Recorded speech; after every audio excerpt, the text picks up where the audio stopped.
নমস্কার।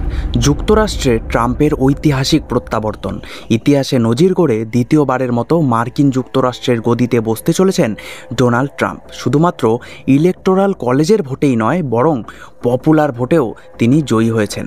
20 বছরে এই প্রথম কোনো রিপাবলিকান নেতা পপুলার ভোটেও জয়ী হলেন।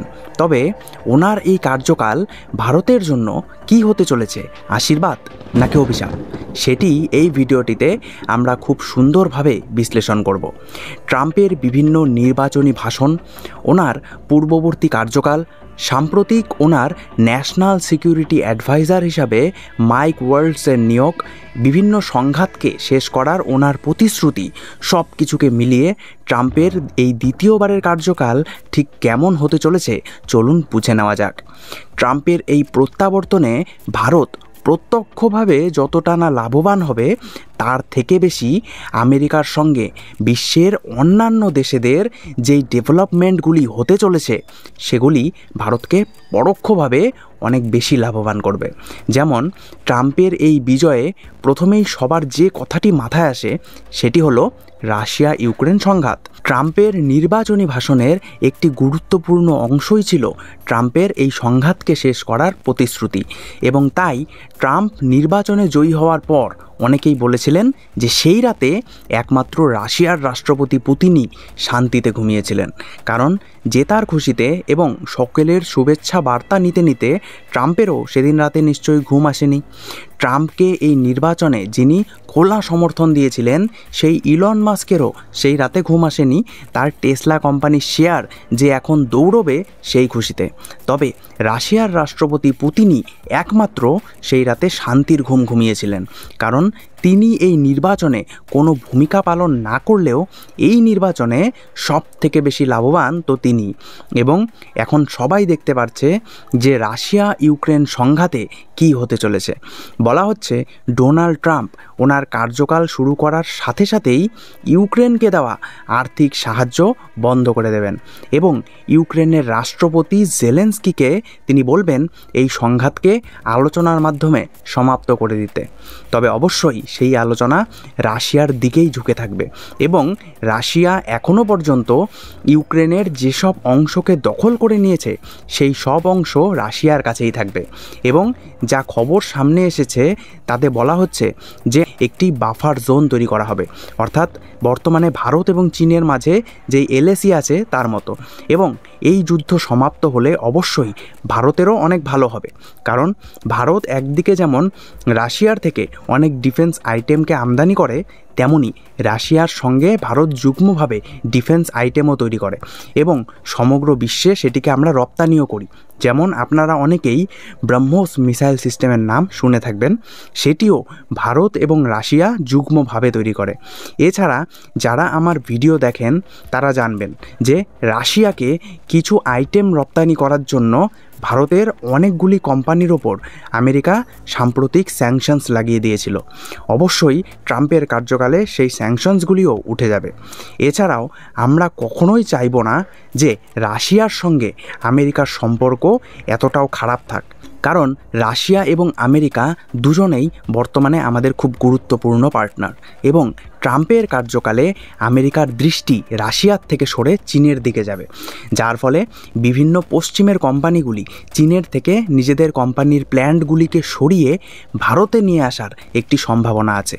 এছাড়া আমেরিকা এবং চীনের ট্রেড ওয়ার ডোনাল্ড ট্রাম্পই শুরু করেছিলেন এবং বলা হচ্ছে এবারের কার্যকাল শুরু করার পরেই তিনি চীনের থেকে আমদানিকৃত দ্রব্যের উপরে 60% ওপর ট্যাক্স লাগিয়ে দেবেন, যার ফলে ভারতের কোম্পানিরা আমেরিকার মার্কেটে বেশি করে সুযোগ পাবে।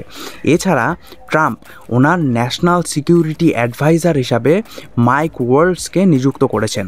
তিনি চীন বিরোধী হিসাবে পরিচিত। ন্যাশনাল সিকিউরিটি অ্যাডভাইজার একটি খুব গুরুত্বপূর্ণ পদ, যা কোনো দেশের বিদেশ মন্ত্রীর পরেই গোনা হয়। যেমন ভারতের ন্যাশনাল সিকিউরিটি অ্যাডভাইজার হলেন অজিত দোভাল। তাই কোনো দেশের ন্যাশনাল সিকিউরিটি অ্যাডভাইজারের নিয়োগ সেই দেশের বৃহত্তর কূটনৈতিক দৃষ্টিভঙ্গিকে বুঝতে সাহায্য করে। এবং মাইক ওয়ালটজ নির্বাচনের আগে আমেরিকার পত্রিকাতে একটি লেখও লিখেছিলেন, যেখানে তিনি বলেছিলেন যে আমেরিকার পরবর্তী রাষ্ট্রপতির দৃষ্টিকে ইউরোপ থেকে সরিয়ে মধ্যপ্রাচ্য এবং ইন্দো প্যাসিফিকে নিয়ে যাওয়া উচিত। এমনকি তিনি 2022 সালে বেজিং উইন্টার অলিম্পিক্সকেও বয়কট করার কথা বলেছিলেন। তবে অনেকের মনে প্রশ্ন আসতে পারে যে সেসব না হয় হলো, কিন্তু ট্রাম্প ওনার নির্বাচনী ভাষণে তো এটাও বলেছিলেন যে উনি শুধু চীন নয়, বরং বিশ্বের অন্যান্য দেশের কোম্পানিদের ওপরও ট্যাক্স চাপাবেন। এবং এই দলে যে ভারত ঢুকে যাবে না, এর কি গ্যারান্টি আছে? এবং যদি ট্রাম্প ভারতের কোম্পানিদের ওপরও ট্যাক্স চাপিয়ে দেয়, তাহলে ভারতের কোম্পানিরা কিভাবে আমেরিকান কোম্পানিদের সঙ্গে মোকাবিলা করতে পারবে? এই জন্য মনে হচ্ছে ভারত সরকার আগাম প্রস্তুতি নেওয়াও শুরু করে দিয়েছে। কারণ রিপোর্ট অনুসারে ট্রাম্পের আমলে ভারত সরকার ভারত এবং আমেরিকার মধ্যে একটি ফ্রি ট্রেড এগ্রিমেন্টকে সাইন করাতে চাইছে। এবং এটি হয়ে গেলে অবশ্যই ভারতের কোম্পানিরা আমেরিকার বাজারে এবং আমেরিকার কোম্পানিরা ভারতের বাজারে কোনো ট্যাক্স ছাড়াই বাণিজ্য করতে পারবে।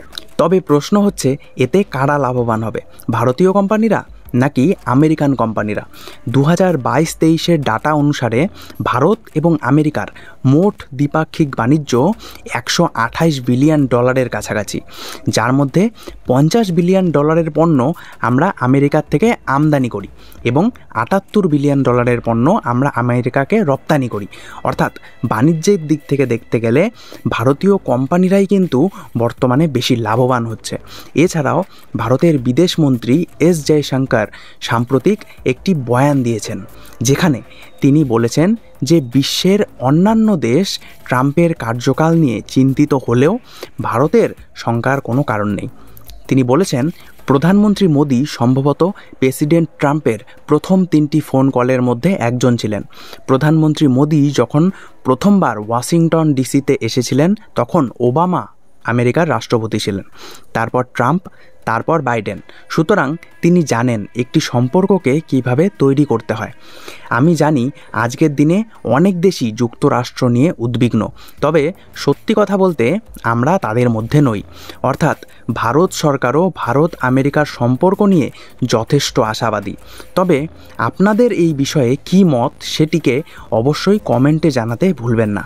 যে ট্রাম্প নিজের কার্যকাল শুরু করলে ভারতের সঙ্গে আমেরিকার সম্পর্ক কি আরও উন্নত হবে, নাকি দুই দেশের সম্পর্ক বর্তমানে যেমন আছে তেমনই থাকবে, অর্থাৎ তেমন কোনো প্রভাব পড়বে না? আমরা প্রতিদিনই এরকম ভূ রাজনৈতিক বিষয়ে বিভিন্ন খবর আপনাদের সামনে তুলে ধরার চেষ্টা করি। তাই আপনারাও যদি বিভিন্ন ভূ রাজনৈতিক বিষয়ে এবং বিশ্বের নিত্য নতুন খবর জানতে আগ্রহী হয়ে থাকেন, তাহলে অবশ্যই আমাদের চ্যানেল জ্ঞান ইন শর্টকে লাইক, শেয়ার এবং সাবস্ক্রাইব করে আমাদেরকে এগিয়ে যেতে সাহায্য করুন। ধন্যবাদ।